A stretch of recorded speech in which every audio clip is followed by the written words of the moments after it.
Bonjour et bienvenue sur cette nouvelle vidéo blenderlaunch.fr, je suis Cédric Le Pilaraca Pity Oiseau et dans cette vidéo nous allons faire un rendu tout simple mais qui va être bien sympa pour mettre en valeur vos modèles.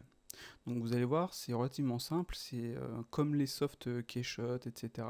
On dit souvent qu'ils sont très simples et vous allez voir que Blender l'est tout aussi et au final c'est très plaisant de bosser dessus. Donc nous allons déjà mettre en place l'environnement, on va partir sur Cycle, on va créer un simple plan, avec S on va faire un Scale, voilà. On va aller chercher notre objet, donc celui que vous avez, etc. Donc le voici, c'est un simple crocodile, voilà. On va augmenter un petit peu ça. On va, dans l'environnement, on a Background, on va ajouter un environnement texture, et on va aller chercher notre texture. Voilà. On va ajouter une caméra, on va faire CTRL ALT 0 pour rentrer dans la caméra. Ensuite, vous allez aller ici dans View, cocher Lock Camera to View, comme ça vous pourrez vous déplacer dedans. Voilà. Donc on va se mettre comme ceci. Donc moi j'ai mes raccourcis ici, vous voyez, clac, c'est beaucoup plus simple. On va créer un empty, donc normalement c'est Shift A, vous avez ici empty, voilà. On va le placer où on veut. Donc avec Shift et vous cliquez sur la flèche, vous allez déplacer seulement sur l'axe voulu. Ça c'est plutôt sympa, voilà. Donc on va le déplacer ici. 0 pour revenir dans la vue, donc tout con.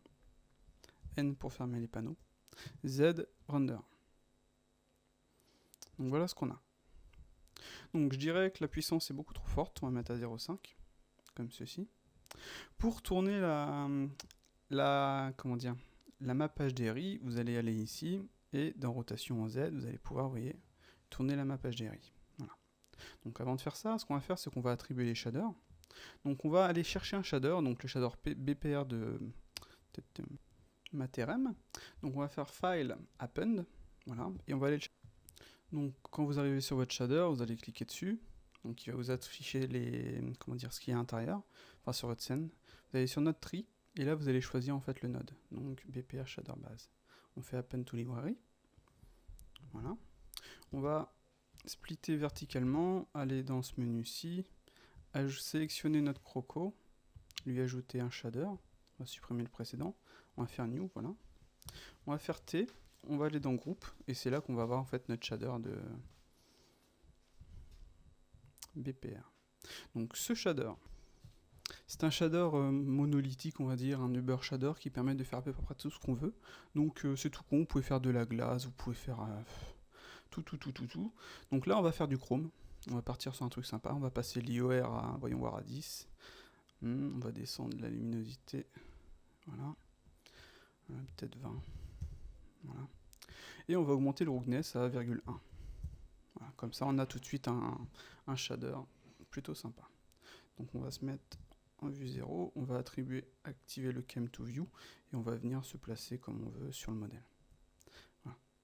Donc ça on va supprimer, sélectionner le sol, faire New, cliquer ici et faire ça. Vous voyez, rien de compliqué. Vous pouvez directement aussi faire New ici tout simplement. Peut-être quand il n'y avait pas de node en fait. Si je le supprime, vous voyez, on a New. Si vous voulez attribuer un autre shader, vous cliquez ici. Voilà. Donc là c'est notre sol, on va attribuer un roughness. Voilà, truc sympa. Peut-être diminuer la luminosité. Bon, on va laisser en blanc pour l'instant. Voilà. Donc on a notre caméra ici. On va lui dire qu'on veut du blur. Donc on va sélectionner notre empty. Voilà. Et dans size, on va mettre à 1,1 par exemple. Ou on va l'augmenter à la mano. Pour faire vraiment quelque chose de sympa. Voilà. Donc au niveau de notre map HDRI, on va la tourner.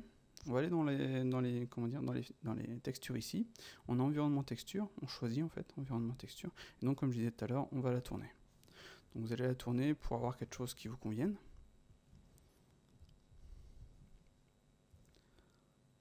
Voilà, peut-être que la cam est un peu trop forte au niveau du...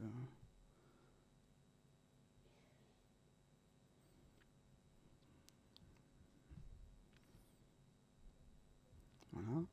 Peut-être monter la puissance... beaucoup trop fort. Comme ceci.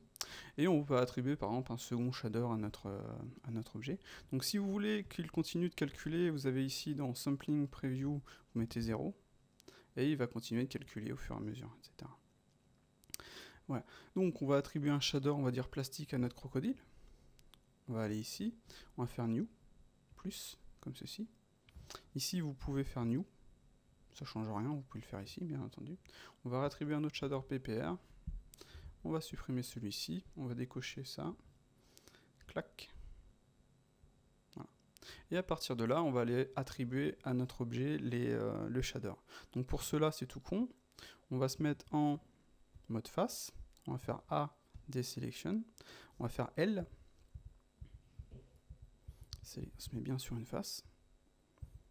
J'étais resté dans ma vue, dommage. Donc on va faire ceci, donc L, et on va faire assign.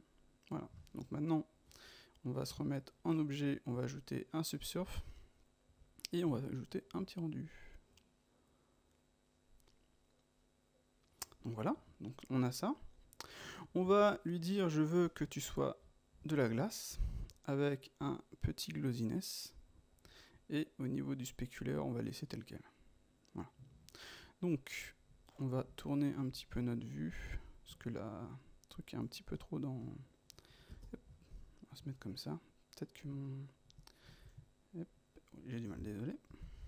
On va faire Q, lock. On va dézoomer un petit peu. Q, lock. Et on va tourner un petit peu. Voilà. On va sélectionner notre cam, on va baisser un petit peu, on va mettre à 6 mm. Voilà, histoire d'avoir quelque chose d'un peu moins 5 mm. Voilà. Lock cam. On a ça. Donc on peut zoomer, avec CTRL B, on peut faire une sélection de notre objet. Vous voyez, comme ceci. Donc c'est plutôt sympa. On va sélectionner notre crocodile, on va sélectionner l'autre matériel, celui-là on peut l'appeler glace. Voilà. Vous pouvez aussi aller ici, dans notre tree. C'est en fait un add-on qui permet de sélectionner tous les objets de la scène. Et c'est génial ici parce qu'on n'a pas besoin de sélectionner le modèle. Donc ça c'est plutôt cool. Donc vous pouvez faire un pin par exemple, clac, pin. Donc pour le lighting, vous pouvez sélectionner la cam d'environnement bien entendu. Donc on va aller dans texture. On va faire une image texture. Par contre je l'ai mis dans le mauvais truc. On va sélectionner notre matériel d'aluminium qu'on peut renommer ici. Voilà. Donc vous allez aller dans texture, donc j'ai sélectionné le bon, on va faire image. Voilà. On va aller dans vector, chercher normal map. Je devrais mettre pause comment dire ici, ce sera plus intéressant, plus rapide, parce qu'il me recalcule l'ensemble. Bref, clac. Donc on a texture, normal map, il me l'a pas foutu, donc on va le mettre, normal map. On va attribuer la texture au normal map, puis on va attribuer le normal map au node normal des éléments qu'on a ajoutés, quoi. Donc là, juste le dit spéculaire et diffuse. On va lui dire tu utilises mes maps et on va lui dire tiens en non color. Maintenant ce que je vais faire c'est que je vais aller chercher ma texture. Donc voilà, je fais open. Et si je fais Z render, vous allez voir que je vais avoir mon bump.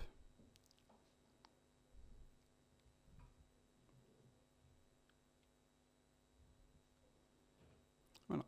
Donc là il est quand même un peu fort, on va le mettre à 0,7 pour avoir quelque chose un peu plus sympa. Donc voilà. Si vous voulez enlever le rectangle, c'est CTRL ALT B. Voilà.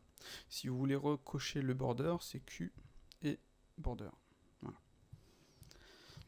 Donc à partir de là, vous voyez, on a un truc super simple, très rapide, et on peut vraiment faire joujou et faire vraiment ce qu'on veut, quoi. Donc là, sur le sol, par exemple, donc sol, on peut lui dire, bon, je veux un sol un peu plus sombre, pour faire, pourquoi pas, une image un peu plus dark. Peut-être bouger au niveau de la puissance, déjà augmenter un petit peu la puissance du soleil, enfin de l'environnement. Peut-être tourner un petit peu la map d'environnement.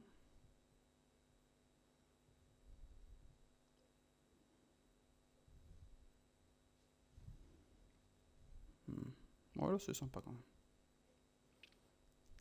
Et peut-être aussi Vous pouvez ici aller directement dans la vue 3D, déplacer notre pivot pour qu'il aille se placer par exemple ici, vous voyez. Donc c'est vraiment en fonction de ce que vous voulez faire. Voilà.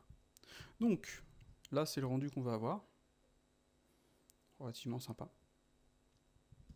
Si vous voulez finaliser le truc, vous allez aller ici, dans Render View par exemple, ici vous pouvez laisser tourner pour voir combien il vous faut de samples. Donc là vous voyez, ça augmente. C'est quand même encore un peu flou par exemple. Allez, on va dire 1000 samples. Donc Render 1000 samples. Au niveau des dimensions, vous allez mettre en 1920 par 1080. Au niveau du Light Pass, on n'a pas forcément besoin de changer quoi que ce soit, on va laisser tel quel. Ah, j'ai oublié un truc sur le shader. Donc sur notre shader de glace par exemple, vous voyez sur le shader de Mac RM, on a du FAC caustique, spécular caustique, qui va ajouter un effet caustique ici. Et pareil le FAC spécular sur le SSS, sur le comment dire, sur la glace. Pareil pour l'alu, on va activer le fake caustique pour qu'il ajoute des caustiques, vous voyez ici. Voilà. Donc je disais au niveau des performances, on va mettre la moitié de notre résolution. Donc 1920, 1080, donc la moitié. Voilà. Vous pouvez mettre en progressif si vous voulez, ça fera le même type de calcul. L'iPad, j'ai dit on touche à rien, on va laisser tel quel, on va pas s'ennuyer. Voilà. Au final, on n'a rien à faire, quoi. Simplement augmenter le nombre de sampling, choisir la dimension, et c'est tout. Donc à partir de là, on est à 500, je vais arrêter le rendu, et je vais faire render. Et là c'est parti.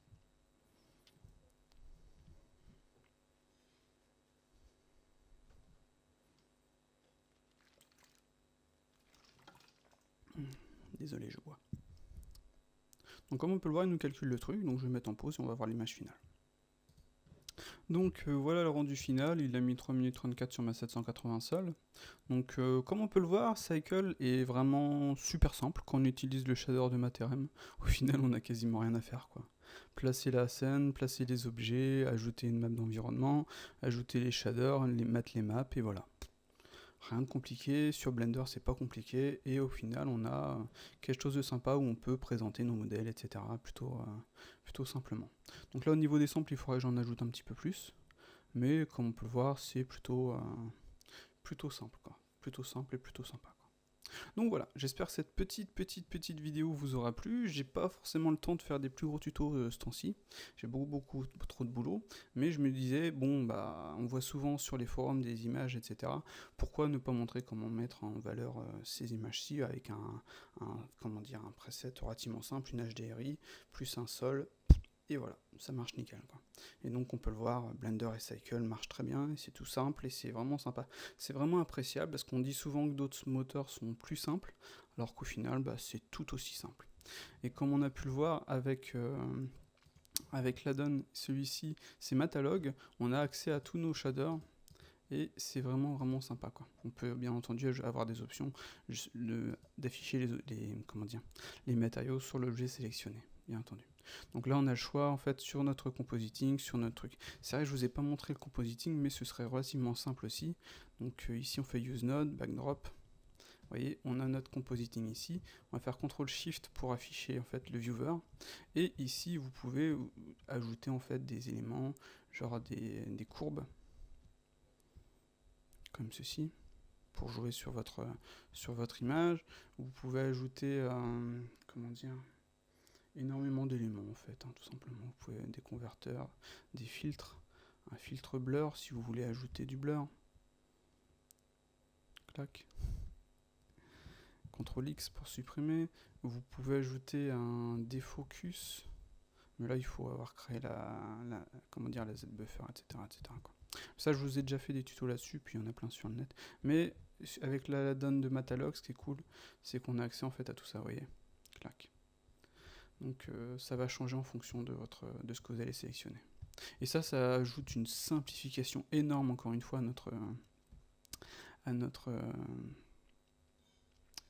Blender et à sa gestion, et c'est vraiment sympa.